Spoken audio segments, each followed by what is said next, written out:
Assalamualaikum warahmatullahi wabarakatuh. Selamat pagi anak-anak. Hari ini kita akan belajar tentang perkembangbiakan tumbuhan.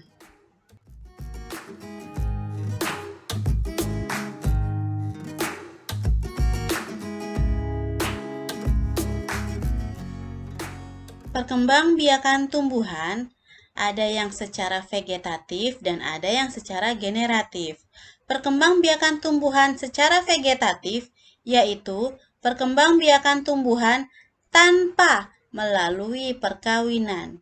Sedangkan perkembangbiakan tumbuhan secara generatif yaitu perkembangbiakan tumbuhan melalui perkawinan. Oke, yang akan kita bahas yang pertama kali adalah perkembangbiakan secara generatif. Perkembangbiakan generatif pada tumbuhan dilakukan melalui biji. Perkembangbiakan generatif pada tumbuhan adalah terjadinya tumbuhan baru yang didahului dengan penyerbukan. Apa sih penyerbukan itu? Penyerbukan adalah peristiwa jatuhnya serbuk sari ke kepala putik. Alat perkembangbiakan generatif pada tumbuhan adalah bunga. Bagian-bagian bunga antara lain ada mahkota, kepala sari, benang sari, kepala putik, tangkai putik, kelopak bunga, bakal biji, dasar bunga, dan tangkai bunga. Nah, di dalam mahkota bunga terdapat putik dan benang sari yang berfungsi sebagai alat perkembangbiakan. Benang sari merupakan alat kelamin jantan, sedangkan putik merupakan alat kelamin betina. Bunga yang memiliki putik dan benang sari disebut bunga sempurna, artinya memiliki dua jenis kelamin, yaitu jantan dan betina.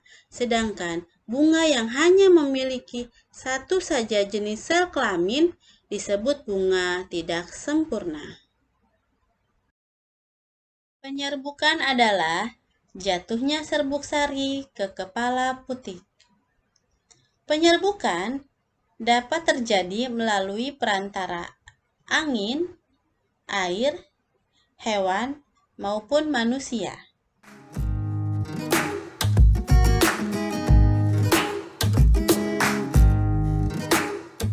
Oke, sekarang kita akan membahas tentang perkembangbiakan tumbuhan secara vegetatif.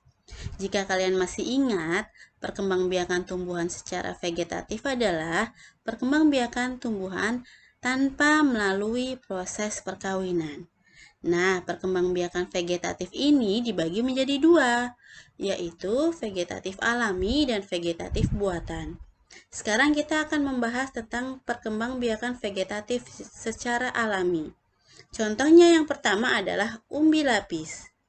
Contoh tumbuhan yang berkembang biak dengan cara umbi lapis adalah bawang merah, bawang putih, bunga lili, dan bawang bombay.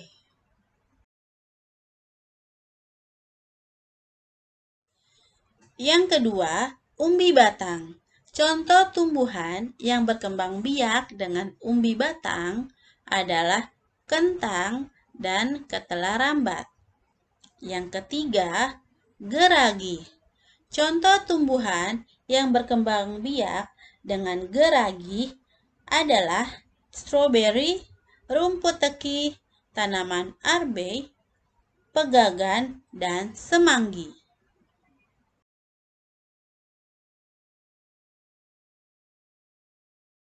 Yang keempat adalah akar tinggal atau rizoma. Contoh tumbuhan yang berkembang biak dengan akar tinggal yaitu kunyit, temulawak, jahe, alang-alang, dan lengkuas. Nah, tumbuhan-tumbuhan ini biasanya bisa kalian temukan di rumah kalian, yaitu ada di dapur, yang biasanya digunakan oleh orang tua kalian untuk bumbu-bumbu masakan. Yang kelima, tunas. Contoh tumbuhan yang berkembang biak dengan tunas adalah pohon bambu, pohon pisang, dan pohon tebu. Yang keenam, ada umbi akar. Contoh tumbuhan yang berkembang biak dengan umbi akar adalah wortel dan singkong. Yang ketujuh, tunas adventif. Contoh tumbuhan yang berkembang biak dengan tunas adventif adalah cocor bebek, kesemek, sukun, dan cemara. Dan yang terakhir, spora. Contoh tumbuhan yang berkembang biak dengan spora yaitu lumut, suplir, dan tumbuhan paku.